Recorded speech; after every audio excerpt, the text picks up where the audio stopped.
وكل محدثة بدعة وكل بدعة ضلالة وكل ضلالة في النار.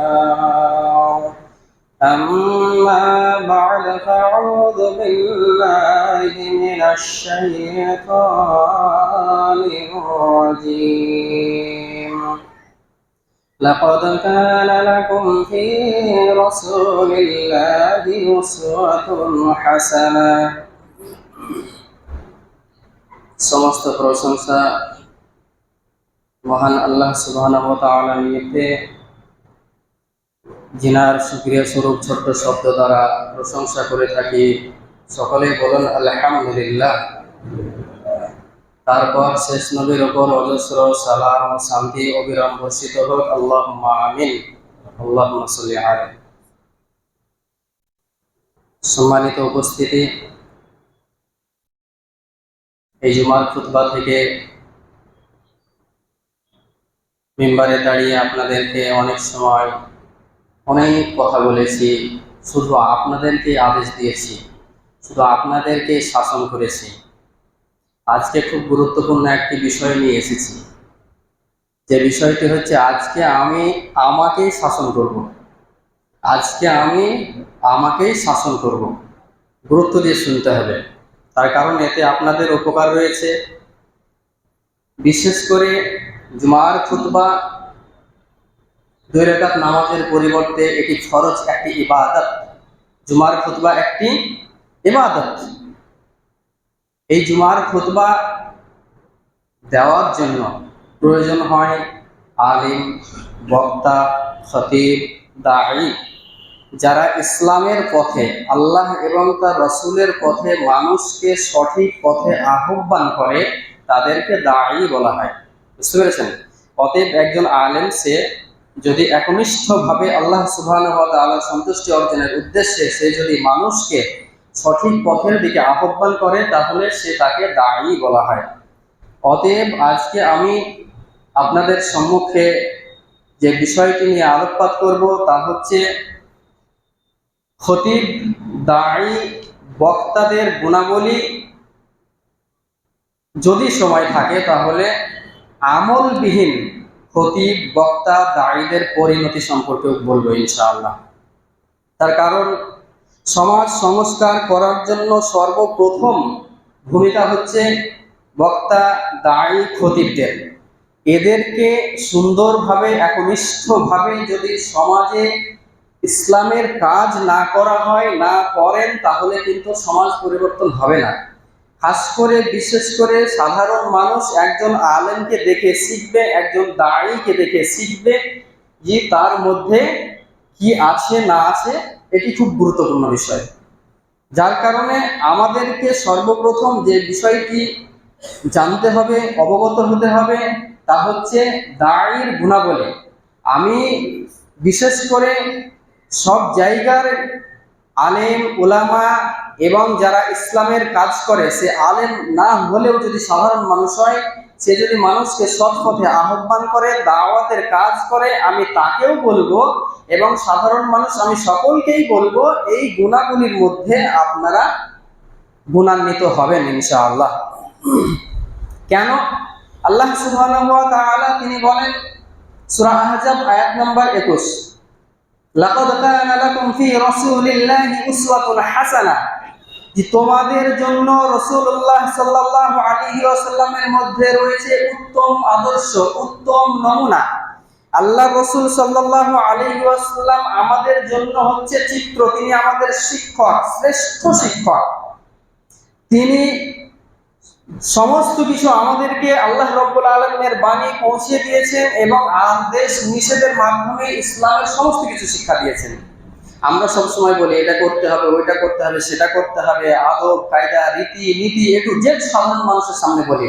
কিন্তু দাঈদের জন্যও কিছু আদেশ নিষেধ এবং কিছু গুণাবলী, নীতি মালা আছে, যেগুলোকে মেনে দাঈদের কাজ করলে পরে আল্লাহর তরফ থেকে আল্লাহ সুবহানাহু ওয়া তাআলার রহমত, অনুগ্রহ আসবে ইনশাআল্লাহ। এটি হাদিসের কথা।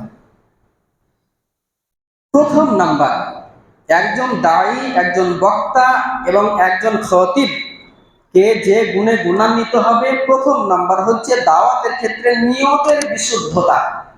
নিয়তের বিশুদ্ধতা, নিয়তকে পরিষ্কার রাখতে হবে। যদি আমি মনে করি যে একদম সাজিয়ে গুছিয়ে সুন্দর করে একদম এমন করে বক্তব্য দিব যাতে মানুষ বের হতে না হতেই আমার সমালোচনা শুরু করে দেয় যে বিশাল বক্তব্য দিয়েছে, সুন্দর বক্তব্য দিয়েছে, জান ভরে গেছে, এমন মাওলানা পাওয়া যায়, এমন বক্তা পাওয়া যায়, এমন খতিব আছে। যদি আপনার আমার অন্তরে, যদি কোনো দায়ীর অন্তরে এই ধরনের রিয়া অর্থাৎ নিয়াতের পরিবর্তন ঘটে যায় থাকে, তাহলে পরে তার জন্য খুব বিপজ্জনক শাস্তি রয়েছে। অতএব নিয়তের বিশুদ্ধতা খুব গুরুত্বপূর্ণ। একজন দায়ীর নিয়ত থাকবে যে আমি আল্লাহ সুবহানাহু ওয়া তাআলার সন্তুষ্টি অর্জনের উদ্দেশ্যে, একমাত্র সমাজ সংস্কারের জন্য আমি আল্লাহ সুবহানাহু ওয়া তাআলার বাণী তাদের কাছে পৌঁছে দিব। এই সঠিক শুদ্ধ নিয়ত একজন দায়ী অর্থাৎ একজন আলেম বক্তার মধ্যে থাকতে হবে, খতিবের মধ্যে থাকতে হবে। আল্লাহ রাব্বুল আলামিনের রাসূল সহিহুল বুখারীর প্রথম নাম্বার হাদিস, মিশকাতের প্রথম নাম্বার হাদিস, তিনি বলেন ইন্নামাল আ'মালু বিন্নিয়াহ ওয়া ইন্নামা লিকুল্লি ইমরিইন মা নাওয়া, কি প্রত্যেক কর্মের প্রতিদান নিয়ত অনুযায়ী, পরিকল্পনা, অন্তরের পরিকল্পনা অনুযায়ী প্রত্যেক কাজের প্রতিদান। মানুষ যা নিয়ত করবে, মানুষ যা অন্তর থেকে পরিকল্পনা করবে, সেই প্রতিফলই সে পাবে। অতএব আমাদের নিয়তের বিশুদ্ধতা, দায়ী বক্তা খতিবের নিয়তের বিশুদ্ধতা এবং এটি প্রত্যেক মানুষের কর্মের বিশুদ্ধতা থাকা আবশ্যক, এটা দরকার। 2 নম্বর, আমি একটু সংক্ষেপে আলোচনা করব। জ্ঞান অর্জন করা। অবশ্যই একজন দায়ী বক্তা খতিব আলেম সে দীর্ঘদিন, দীর্ঘ সময়, কয়েক বছর ধরে পড়াশোনা করে এসেছেন। তারপরেও যে বিষয়বস্তু নিয়ে আলোচনা করবে সেই সম্পর্কে যথেষ্ট জ্ঞান তাকে অর্জন করতে হবে। জ্ঞান অর্জন না করে যদি দাওয়াতের কাজ করা হয়, খতিব যদি খুতবা দেন, দায়ী যদি দাওয়াতের ময়দানে ভাষণ দেন, বক্তা যদি বক্তব্যের মাঠে যদি জ্ঞানহীন বক্তব্য দেন, তাহলে পরে কিন্তু সেই সমাজ, সেই মজলিস এবং সেই দায়ীর মাহফিল কিন্তু বিপদগামী হওয়াটা সম্ভাবনা বেশি থাকবে।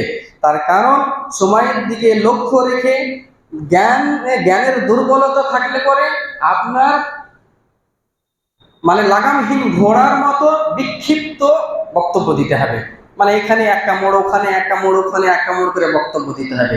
যখন এইভাবে দায়ী কোনো বক্তা, কোনো আলিম বা কোনো খতিব যদি বক্তব্য দেয়, তাহলে সম্মুখীন বসে থাকা জনগণের একটা মনে প্রভাব তৈরি হবে, তা হচ্ছে তাদের মনটাও বিচলিত হয়ে যাবে। কখনো বাড়ি, কখনো রাস্তা, কখনো ঘাট, কখনো চায়ের দোকান, কখনো মজলিস, বিক্ষিপ্ত অবস্থা তৈরি হয়ে যাবে। অতএব জ্ঞান অর্জন করা খুবই গুরুত্বপূর্ণ বিষয়।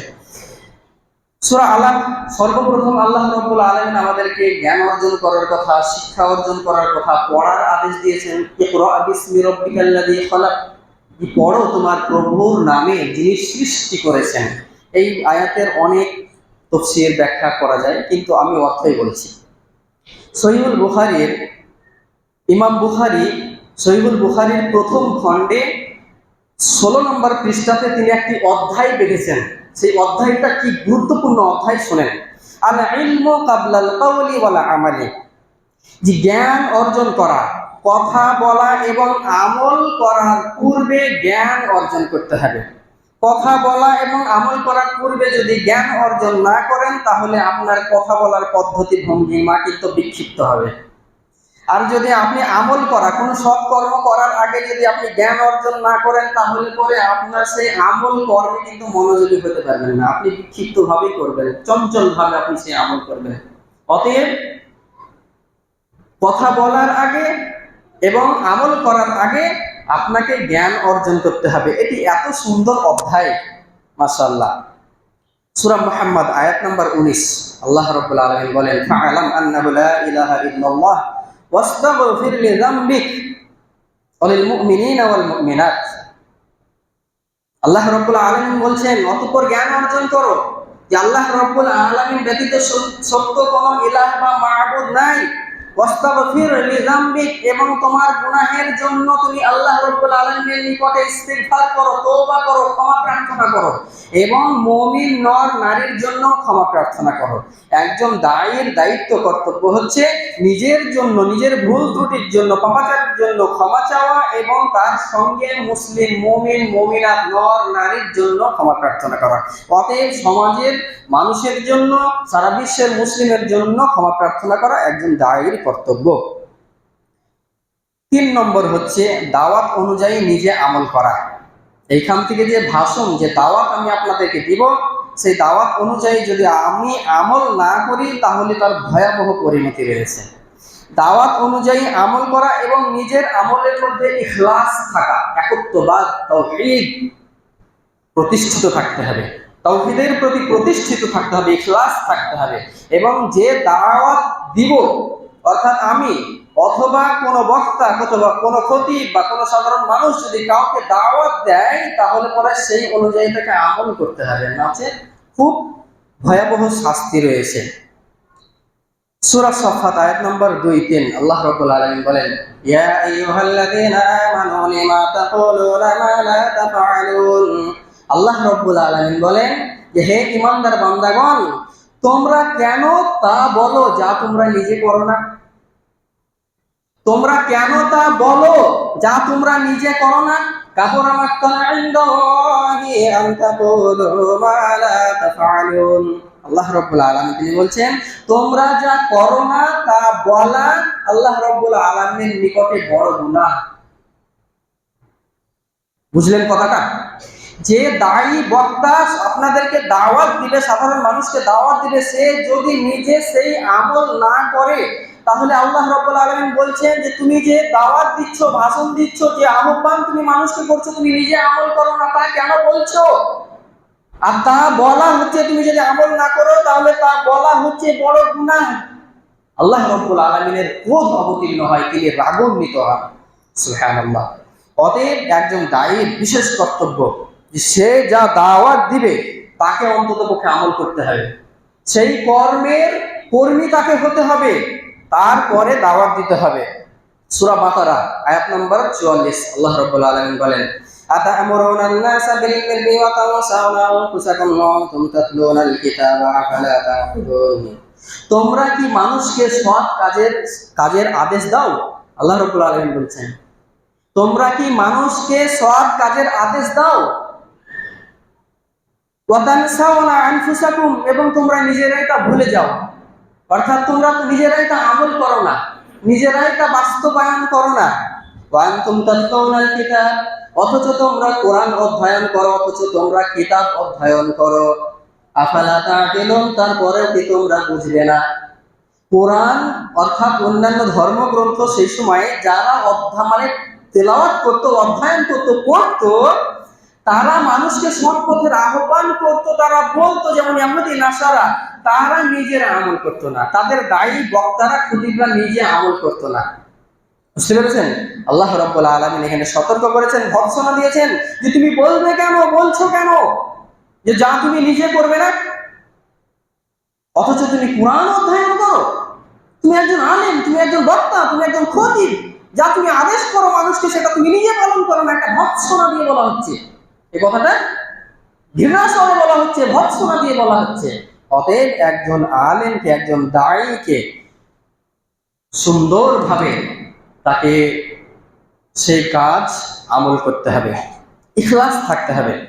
ইখলাস হচ্ছে একত্ববাদ, একমাত্র আল্লাহ রাব্বুল আলামিনের সন্তুষ্টি অর্জনের উদ্দেশ্যেই সেই কাজ করতে হবে, অন্য কোনো নিয়াত থাকা যাবে না। একাগ্রতা, একনিষ্ঠতা সেই কর্মের মধ্যে থাকতে হবে, তার মধ্যে তার ইবাদতের মধ্যে থাকতে হবে। এই সম্পর্কে আয়াতগুলি হচ্ছে সূরা বাইয়িনা 5 নম্বর, সূরা আনাম আয়াত নম্বর 162। যাই হোক, আমি এর অর্থ বলছি না। একনিষ্ঠতা, একত্ববাদ বুঝছেন, তা হচ্ছে একমাত্র আল্লাহ রাব্বুল আলামিনের উদ্দেশ্যে সন্তুষ্টি অর্জনের জন্য করতে হবে। 4 নম্বর হচ্ছে হিকমা অবলম্বন করা, অর্থাৎ পবিত্র কোরআন ও সহিহ সুন্নাহর মাধ্যমে দাওয়াত দেওয়া। যে বিক্ষিপ্ত অবস্থায় আমি এদিক ওদিক থেকে টেনে টুনে গল্প, কিসসা, কাহিনী বা নিজের মন গড়া ফতোয়ার মতো, নিজের মন গড়া তাফসীর, মন গড়া অর্থ বা নিজের মতো করে মানুষকে, সমাজের মানুষকে যাতে করে ঠুকা যায় সেই পদ্ধতি অবলম্বন করে কিন্তু হিকমা বলে না, সেই পদ্ধতি অবলম্বন করা যাবে না, সতর্কতা অবলম্বন করতে হবে। তা হচ্ছে হিকমা অবলম্বন করা, অর্থাৎ কোরআন এবং সহিহ সুন্নাহ অনুযায়ী দাওয়াত দেওয়া। আল্লাহ রাব্বুল আলামিন সূরা নাহাল আয়াত নম্বর 125 তিনি বলেন, উদউ ইলা সাবিলি রাব্বিকা বিল হিকমাতি ওয়া মাউইযাতিল হাসানাতি। আল্লাহ রাব্বুল আলামিন তিনি বলেন যে তোমার রবের পথে, রবের দিকে মানুষকে আহ্বান করো, দাওয়াত দাও, বিল হিকমা, হিকমতের সহিত। এখানে হিকমা অর্থাৎ কোরআন এবং সহিহ সুন্নাহ, কোরআন এবং সহিহ হাদিস, কোরআন এবং সহিহ সুন্নাহ অনুযায়ী সেই কোরআন এবং সহিহ সুন্নাহকে, কোরআন এবং হাদিসকে ভালোভাবে অধ্যয়ন করে আপনাকে আল্লাহর পথে মানুষকে আহ্বান করতে হবে, দাওয়াত দিতে হবে। ওয়া মাউইযাতিল হাসানাতি, এবং উত্তম উপদেশ দিতে হবে। সে উত্তম উপদেশ হতে পারে সুন্দর, মাধুর্য, নম্র, শালীন ভাষা, এবং সুন্দরভাবে যেই ভাষা, যেই কথা, যেই পদ্ধতি, যেই কৌশল অবলম্বন করলে মানুষ ওয়াজের মাধ্যমে, নসিহতের মাধ্যমে উপকৃত হবে, সেই পদ্ধতি আপনাকে অবলম্বন করতে হবে। অর্থাৎ বক্তা, খতিব, দায়ীকে সেই পদ্ধতি অবলম্বন করতে হবে। এ সম্পর্কে মিশকাতের একটি হাদিস 186 নম্বর, আল্লাহ রাসূল সাল্লাল্লাহু আলাইহি ওয়াসাল্লাম বলেন, তারাকতু ফিকুম আমরাইন লাম তাজিল্লু মা তামাসসাকতুম বিহিমা কিতাবাল্লাহি ওয়া সুন্নাতা রাসূলিহি। আল্লাহ রাসূল বলেন, আমি তোমাদের মাঝে দুটি জিনিস ছেড়ে গেলাম, যতক্ষণ তোমরা এই দুইটি জিনিস আঁকড়ে ধরে থাকবে ততক্ষণ তোমরা পথভ্রষ্ট হবে না। আর সেই দুইটি জিনিস হলো কিতাবাল্লাহ, আল্লাহর কিতাব অর্থাৎ কোরআন, এবং হাদিস, আল্লাহ রাসূল সাল্লাল্লাহু আলাইহি ওয়াসাল্লামের হাদিস। বুঝতে পেরেছেন? অতএব যদি কোনো দায়ী, আলেম, বক্তা, খতিবের মধ্যে যদি কোরআন এবং হাদিস এই দুইটি জিনিস যদি তারা সঠিকভাবে আঁকড়ে না ধরে, তাহলে সাধারণ মানুষের কাছে কি ফলপ্রসূ হবে বলেন আপনি? বুঝতে পেরেছেন? অতএব খুব গুরুত্বপূর্ণ বিষয়, তা হচ্ছে যে আমাদেরকে সুন্দরভাবে আমল করতে হবে, এবং আমাদেরকে সুন্দরভাবে কি করতে হবে? অধ্যয়ন করতে হবে কোরআন এবং হাদিস। কোরআন এবং হাদিস অধ্যয়নবিহীন আমরা কিন্তু নসিহা করলে পরে তার ফল ভালো হবে না। আল্লাহ রাব্বুল আলামিন তিনি বলেন সূরা নাজম 2, মানে প্রথম থেকেও পড়া যায়, মানে 2-3, তা হচ্ছে আল্লাহ রাব্বুল আলামিন বলেন, ওয়ান নাজমি ইজা হাওয়া, তিনি কসম করছেন নক্ষত্রের যখন তা অস্ত যায়। ওমা দাল্লা সাহিবুকুম ওমা গাওয়া, তোমাদের সঙ্গী পথভ্রষ্ট হয়নি, তিনি বিপদগামী হননি। অর্থাৎ সঙ্গী বলতে এখানে আল্লাহ রাসূল সাল্লাল্লাহু আলাইহি ওয়াসাল্লামকে সম্বোধন করা হচ্ছে। তোমাদের সঙ্গী পথভ্রষ্ট হয়নি, বিপদগামী হয়নি। কেন পথভ্রষ্ট হয়নি, কেন বিপদগামী হয়নি জানো? তা হচ্ছে ওমা ইয়ানতিকু আনিল হাওয়া, আর সে কখনো মন গড়া কথা বলে না। অর্থাৎ আল্লাহ রাসূল সাল্লাল্লাহু আলাইহি ওয়াসাল্লাম তিনি নিজে থেকে মনে গড়া কথা কখনো তিনি বলেন না। ইন হুয়া ইল্লা ওয়াহয়ু ইউহা, তা তো কেবল ওহী, যা তার উপর অবতীর্ণ করা হয় তাই তিনি বলেন। আল্লাহ রাসূল সাল্লাল্লাহু আলাইহি ওয়াসাল্লাম যদি মন গড়া কথা বলতেন, তিনি যদি নিজের প্রবৃত্তির অনুসরণের কথা বলতেন, নিজের মন থেকে যদি ইসলামের সমাধান মানুষকে দিতেন, তাহলে পরে আজকে ইসলাম বিশ্ব জয় করত না। আল্লাহ রাব্বুল আলামিন গ্যারান্টি দিচ্ছেন যে তোমাদের সাথী বিপদগামী নয়। একজন দায়ী, একজন খতিব যদি এই কোরআন এবং সুন্নাহ বিহীন তার বক্তব্য, তার দাওয়াতি কাজকে যদি চালায়, তাহলে পরে সে বিপদগামী এবং সমাজকে বিপদগামী করবে, এটাই স্বাভাবিক, এবং সভাকে বিপদগামী করবে। অর্থাৎ কোরআন এবং সহিহ সুন্নাহ অনুযায়ী এবং ওহির মারফতেই আপনাকে দাওয়াত দিতে হবে, তবেই সেই দাওয়াত ফলপ্রসূ হবে, অর্থাৎ উপহারে আসবে। 5 নম্বর হচ্ছে হক প্রকাশ করা এবং বাতিলের সাথে আপোষ না করা। একজন দায়ীর মধ্যে এই গুণটি থাকতে হবে, না হলে পরে সমাজ সংস্কার হবে না, এবং সমাজের মানুষ একটি দলিল পাবে যে আলেমই তো করছে, আলেমই তো চালাচ্ছে, তাহলে আমাদের কেন চলবে না, আমরা কেন করতে পারবো না। বুঝতে পেরেছেন? আল্লাহ রাব্বুল আলামিন তিনি বলেন সূরা বাকারা আয়াত নম্বর 42, তিনি বলেন, ওয়ালা তালবিসুল হাক্কা বিল বাতিলি ওয়া তাকতুমুল হাক্কা ওয়া আনতুম তা'লামুন। আল্লাহ রাব্বুল আলামিন তিনি বলেন যে তোমরা সত্যকে মিথ্যার সঙ্গে সংমিশ্রিত করো না, মানে সত্য প্রকাশিত হওয়ার পরে তোমরা তা গোপন করিও না। অতএব কোনো আলেমের কাছে কোনো ফতোয়া, কোনো ধরনের যদি বিধি নিষেধ কেউ জানতে আসে সাধারণ মানুষ, আর যদি সে পার্থিব জগতের কিছু উপঢৌকনের লোভে যদি কোরআন এবং সহিহ সুন্নাহর বিধানকে যদি উল্টে পাল্টা ফতোয়া দেয় এবং কাজ চলে যাবে মনে করে ফতোয়া দেয়, নিজের পার্থিব জগৎকে প্রাধান্য দিয়ে যদি ফতোয়া দেয়, যদি সত্যকে মিথ্যে পরিণত করে অথবা সত্যকে যদি মিথ্যে দিয়ে গোপন করে, তাহলে পরে তার জন্য ভয়াবহ শাস্তি রয়েছে। আল্লাহ রাব্বুল আলামিন কঠোরভাবে নিষেধ করেছেন, তোমরা সত্যকে গোপন করো না, সত্যকে মিথ্যার সঙ্গে সংমিশ্রিত তোমরা করে দিও না। আল্লাহ রাব্বুল আলামিন সূরা বাকারার 174 নম্বর আয়াতেও তিনি খুব সুন্দরভাবে কথাটি বলেছেন, ইন্নাল্লাযীনা ইয়াকতুমুনা মা আনজালাল্লাহু মিনাল কিতাবি ওয়া ইয়াশতারুনা বিহি তামানান কালীলা উলাইকা মা ইয়াকুলুনা ফি বুতুনিহিম ইল্লান নার। আল্লাহ রাব্বুল আলামিন তিনি বলেন, নিশ্চয় যারা আল্লাহর কিতাবে যা অবতীর্ণ হয়েছে তা তারা গোপন করে, যারা আল্লাহ রাব্বুল আলামিনের কিতাবে যা অবতীর্ণ হয়েছে তা যদি তারা গোপন করে, তাহলে পরে পার্থিব জগতের কিছু বিনিময়ে অর্থের বিনিময়ে হতে পারে, সম্পদের বিনিময়ে হতে পারে, এই সমস্ত কিছুর বিনিময়ে যদি আল্লাহ রাব্বুল আলামিনের নাযিলকৃত বিধানকে যদি তারা গোপন করে, তাহলে পরে তারা কি করবে? উলাইকা মা ইয়াকুলুনা ফি বুতুনিহিম ইল্লান নার, তারা তাদের পেটের মধ্যে জাহান্নামের আগুন ভক্ষণ করে। সুবহানাল্লাহ, কত ভয়াবহ বিষয়!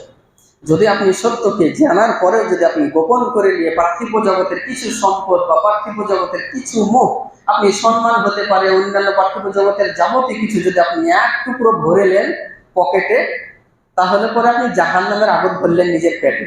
এটা একজন দায়ী, একজন আলেম, একজন খতিব, একজন বক্তার ক্ষেত্রে বলছি, আপনার ক্ষেত্রে বলছি, যদি আপনি সত্য জানার পরেও যদি আপনি মিথ্যাকে গোপন করে পার্থিব জগতের যদি সামথিং কিছু আপনি উপার্জন করেন নেন, তাহলে পরে আপনি জাহান্নামের আগুন ভক্ষণ করলেন।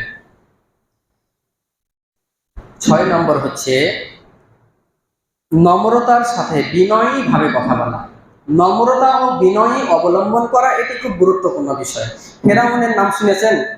ফেরাউনকে কেউ চিনে না, তার কেউ নাম শুনেনি, তাকে দেখেনি, কিন্তু অথচ মানুষ খুব ভালো করে চিনে মুসলমানরা।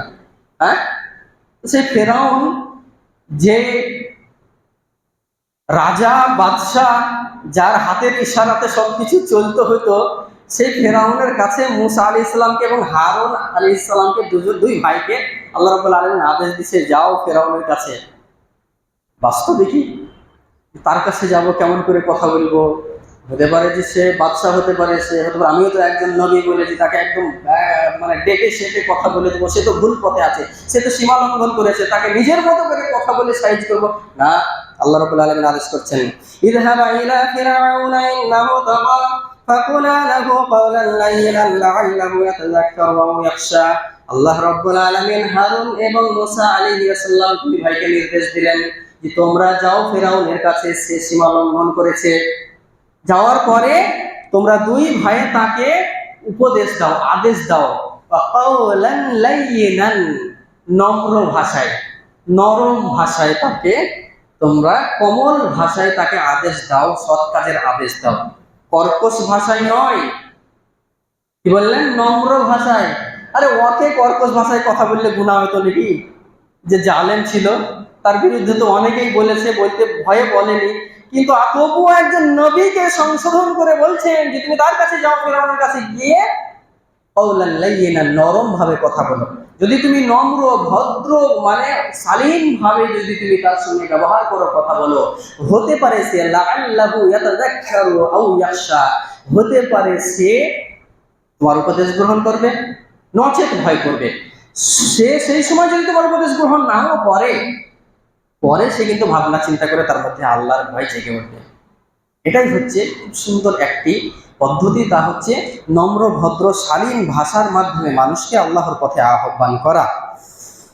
এখানে মিশকাত শরীফের 1407 নম্বর একটা হাদিস আছে। আল্লাহ রাসূল সাল্লাল্লাহু আলাইহি ওয়াসাল্লাম তিনি যখন বক্তব্য দিতেন, তিনার দুই চোখ লাল হয়ে যেত, কণ্ঠস্বর উঁচু হতো, যেন তিনি এমন ভাবে বক্তব্য দিচ্ছেন, তিনি যেন সেনাবাহিনীর ভয় দেখাচ্ছেন, তাদের প্রতি আক্রমণ হওয়ার সম্মুখীন হতে যাচ্ছে, এরকম তিনি ভয় দেখাতেন। অবশ্যই আল্লাহ রাসূল সাল্লাল্লাহু আলাইহি ওয়াসাল্লাম তিনি যখন বিরোধিতা মানে যারা সীমা লঙ্ঘন করতো তাদের বিরুদ্ধে যখন কথা বলতেন, তাদেরকে যখন ইসলামের আদেশ দিতেন, তখন আল্লাহ রসুল সাল্লাল্লাহু আলাইহি ওয়াসাল্লাম অন্যায়ের যখন প্রতিবাদ করতেন, তখন আল্লাহ রসুল সাল্লাল্লাহু আলাইহি ওয়াসাল্লামের চক্ষুদয় লাল হয়ে যেত, তিনার কণ্ঠস্বর উঁচু হতো। কতটা উঁচু হতো, কতটা উঁচু হতো! এই আয়াতটাও তো আল্লাহ রসুল সাল্লাল্লাহু আলাইহি ওয়াসাল্লামের উপরে অবতীর্ণ হয়েছে, আর তা হচ্ছে সূরা আল ইমরান 159 নম্বর আয়াত। ওয়াকসিদ ফি মাশইকা, যে তুমি দম্ভ ভরে অহংকার করে চলবে না, তুমি মধ্যম পন্থা অবলম্বন করো। ওয়াকসিদ ফি মাশইকা, যে তুমি চলার ক্ষেত্রে মধ্যম পন্থা অবলম্বন করো। ওয়াগদুদ মিন সাউতিকা, এবং তোমার আওয়াজকে নিচু করো, তোমার আওয়াজকে নিচু করো। ইন্না আনকারাল আসওয়াতি ইলা সাউতিল হামির, নিশ্চয় নিশ্চয় সব থেকে নিকৃষ্ট আওয়াজ হচ্ছে গাধার আওয়াজ। বুঝতে পেরেছেন? এই আয়াতটার অর্থ আল্লাহ রসুল সাল্লাল্লাহু আলাইহি সাল্লামের উপরে আয়াতটা অবতীর্ণ হয়েছে। আল্লাহ রসুল সাল্লাল্লাহু আলাইহি সাল্লাম তিনি যতটুকু প্রয়োজন, মানুষকে যতটুকু প্রয়োজনের মাধ্যমে উপদেশ দেওয়া যাবে ততটুকুই তিনি রাগান্বিত হতেন, ততটুকুই তিনি উচ্চ স্বরে কথা বলতেন। এত উচ্চ স্বরে বলতেন না যে মাইক ভেঙে যাবে মনে হতো, মানুষ বিরক্ত হয়ে যেত, মানুষকে যেন সেই শব্দ ভাষা কর্কশ লাগতো, এতটা বলতেন না। আল্লাহ রসুল সাল্লাল্লাহু আলাইহি সাল্লামের এই আয়াত আল্লাহ রসুলের উপরেও অবতীর্ণ হয়েছে, তিনি এর প্রতিও আমল করেছেন। তা হচ্ছে তিনি মধ্যম পন্থা অবলম্বন করতেন, এবং যেখানে বলার সেই জায়গায় তিনি উচ্চস্বরে কথা বলতেন। এমন নয় যে শুরু থেকে শেষ পর্যন্ত, এমনকি কোরআনের আয়াত পর্যন্ত তিনি উচ্চস্বরে পড়তেন, এমনটা নয়। বুঝতে পেরেছেন? অতএব আমাদেরকে ওয়াজ নসিহতের ক্ষেত্রে এটা ভালোভাবে মনে রাখতে হবে যে নম্র ভদ্রতা আমাদেরকে ভালো করে মনে রাখতে হবে, এটা খুব গুরুত্বপূর্ণ বিষয়। তার কারণ যদি আমাদের মধ্যে নম্রতা ভদ্রতা যদি না থাকে, তাহলে পরে কি হবে? আমাদের কাছ থেকে মানুষ দূরে সরে যাবে। এটাই আল্লাহ রাসূল সাল্লাল্লাহু আলাইহি ওয়াসাল্লামকে বলা হয়েছে, ফাবিমা রাহমাতিন মিনাল্লাহি লিনতা লাহুম, আল্লাহর অনুগ্রহে তুমি কোমল হৃদয়ের হয়েছো, আল্লাহর অনুগ্রহে তুমি কোমল নরম হৃদয়ে তোমাকে করা হয়েছে, তুমি হয়েছো। ওয়ালাউ কুনতা ফাযযান গালিযাল কলবি, যদি তুমি কঠোর হৃদয়ের, রূঢ় হৃদয়ের, পাষাণ হৃদয়ের যদি তুমি হতে, লানফাযু মিন হাওলিক, তাহলে তোমার কাছ থেকে সাধারণ মানুষ সরে যেত, তোমার আশপাশ থেকে মানুষ সরে যেত। তুমি কঠোর হৃদয়ের হয়েছো আল্লাহ রাব্বুল আলামিনের অনুগ্রহে। যদি তুমি কঠোর হৃদয়ের, পাষাণ হৃদয়ের হতে, তাহলে পরে তোমার কাছ থেকে আশপাশ থেকে মানুষ সরে যেত। দাওয়াতের ক্ষেত্রে খুব গুরুত্বপূর্ণ বিষয় এটি, যে আপনাকে আমাকে দাওয়াত দিতে গেলে পরে অন্তত পক্ষে ভাষা এবং আপনার আমার চলার পদ্ধতি, নম্রতা ভদ্রতা শালীনতা বজায় রাখতেই হবে। তবেই আমরা সাধারণ মানুষকে পাবো, তবেই সাধারণ মানুষ আকৃষ্ট হবে। আর যদি আপনার আমার মধ্যে, ভাষা কথার মধ্যে নম্র ভদ্রতা না থাকে, কঠোরতা থাকে, বিশ্বাস করেন মানুষ বেশি দূরে সরে যাবে। আর রোজ রোজ শুনতে ভালো লাগে না বলে, তাই না? কিন্তু আপনাকে এই পদ্ধতি অবলম্বন করতে হবে, আমাকে এই একজন দায়ীকে এই পদ্ধতি অবলম্বন করতে হবে। যদি আমরা নম্রতা ভদ্রতা অবলম্বন করি, তাহলে পরে আল্লাহ রাব্বুল আলামিনের অনুগ্রহ আসবে। একটি হাদিস মিশকাত শরীফের 5068 নম্বর, আয়েশা রাদিয়াল্লাহু তাআলা হতে বর্ণিত, আল্লাহ রাসূল সাল্লাল্লাহু আলাইহি সাল্লাম বলেন, ইন্নাল্লাহা তাআলা রাফিকুন, নিশ্চয় আল্লাহ রাব্বুল আলামিন তিনি নম্র ভদ্রতার অধিকারী। ইউহিব্বু রিফকা, তিনি নম্র ভদ্রতাকে পছন্দ করেন। কে? আল্লাহ রাব্বুল আলামিন। ওয়া ইউতি আলা রিফকি মা লা ইউতি আলাল উনফি, আল্লাহ রাব্বুল আলামিন নম্র ভদ্রতার প্রতি যতটা অনুগ্রহ করেন, কঠোরতার প্রতি তিনি অত অনুগ্রহ করেন না। বুঝতে পেরেছেন? অন্য হাদিসে বলা হয়েছে, মা ইহরামুর রিফকা ইহরামুল খায়র, যে মানে নম্র ভদ্রতা থেকে বঞ্চিত, যে নম্র ভদ্রতা যার মধ্যে নাই, সে সমস্ত কল্যাণ থেকে বঞ্চিত, অতএব তার মধ্যে কোনো কল্যাণ নাই। অতএব এটি খুবই গুরুত্বপূর্ণ বিষয়। আরো কিছু আলোচনা করার ছিল, সময় যেন লাফাতে লাফাতে শেষ হয়ে গেছে, আমি বুঝতে পারিনি। তার মধ্যে থেকে ইশারা ইঙ্গিত দিয়ে বলছি, সেটা হচ্ছে আমাদেরকে মনে রাখতে হবে দিনের ব্যাপারে কোনো জবরদস্তি করা যাবে না। দিনের ব্যাপারে জবরদস্তি করতে আল্লাহ রাব্বুল আলামিন স্বয়ং নিষেধ করেছেন। সূরা বাকারা 256 নম্বর আয়াত, সূরা গাসিয়া 21, 22, সূরা আলা 9 এবং সূরা জারিয়াত 55। অতএব দিনের ব্যাপারেও আমাদেরকে বাড়াবাড়ি করা যাবে না, এবং আমাদেরকে দায়ীদেরকে, বক্তা খতিবদেরকে যখন তারা ভাষণ দিবে অন্তত পক্ষে কোনো বক্তার কিছু শুনে, তার রেফারেন্স নাই, তার দলিল নাই, শুনে সেই বক্তব্য দেওয়া যাবে না। শুনতে আকৃষ্ট লাগছে, ভালো লাগছে, বললে মানুষ ভালো মনে করবে, ভালো বলবে, এভাবেও বলা যাবে না। তার কারণ একজন মানুষের জন্য মিথ্যা বলা যথেষ্ট। মানে মিশকাতের হাদিস বলছি 156 নম্বর, একজন মানুষের জন্য মিথ্যা বলা অতটুকুই যথেষ্ট যতটুকু সে অন্যের কাছে শ্রবণ করলো, যাচাই বাছাই না করে বলে দিল। বুঝতে পেরেছেন? অতএব একজন দায়ী খতিবের মিথ্যাবাদী হওয়ার জন্য এটাই যথেষ্ট যে কারো কাছে সে শুনলো, সে সত্য মিথ্যা রেফারেন্স যাচাই না করেই সে বক্তব্য দিয়ে দিল, ভাষণ দিয়ে দিল। অতএব সতর্কতা অবলম্বন করতে হবে। এবং আমাদেরকে, আমি নিজেই আজকে দোষী, তা হচ্ছে সময়ের প্রতি লক্ষ্য রাখতে হবে। সময়ের প্রতি গুরুত্ব রাখা খুব গুরুত্বপূর্ণ বিষয়।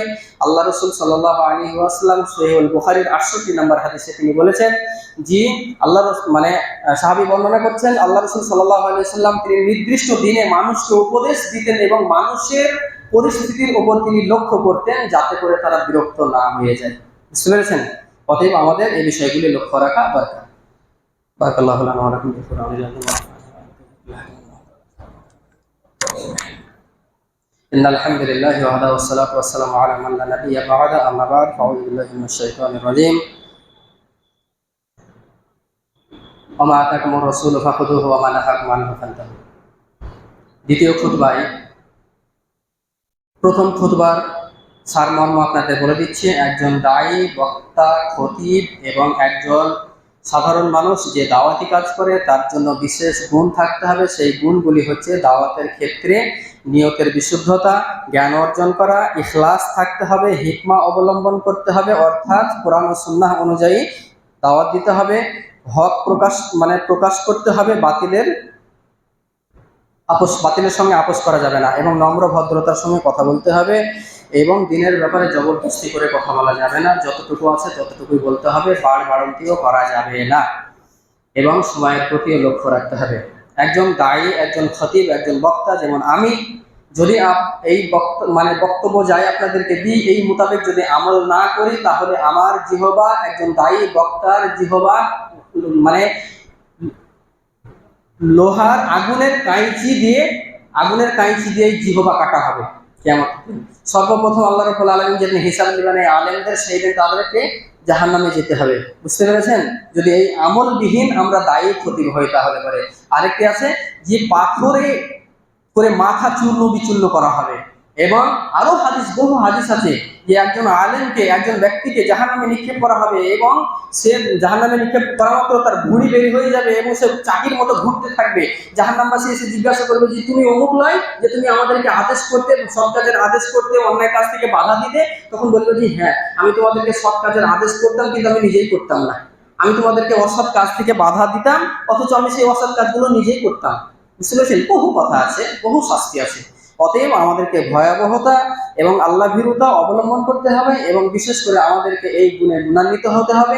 আমি সকলের কাছে আহ্বান করি আল্লাহ রাব্বুল আলামিন যেন আমাদেরকে এই গুণাবলীতে গুণান্বিত করেন। যারাই আমরা দাওয়াতি কাজ করি, সে আলেম হতে পারে, সাধারণ মানুষ হতে পারে, বা যুবক হতে পারে, যেই হোক না কেন, যেন আমরা এই আল্লাহ ভীরুতা অবলম্বন করে আমাদের মধ্যে এই গুণগুলি যেন থাকে।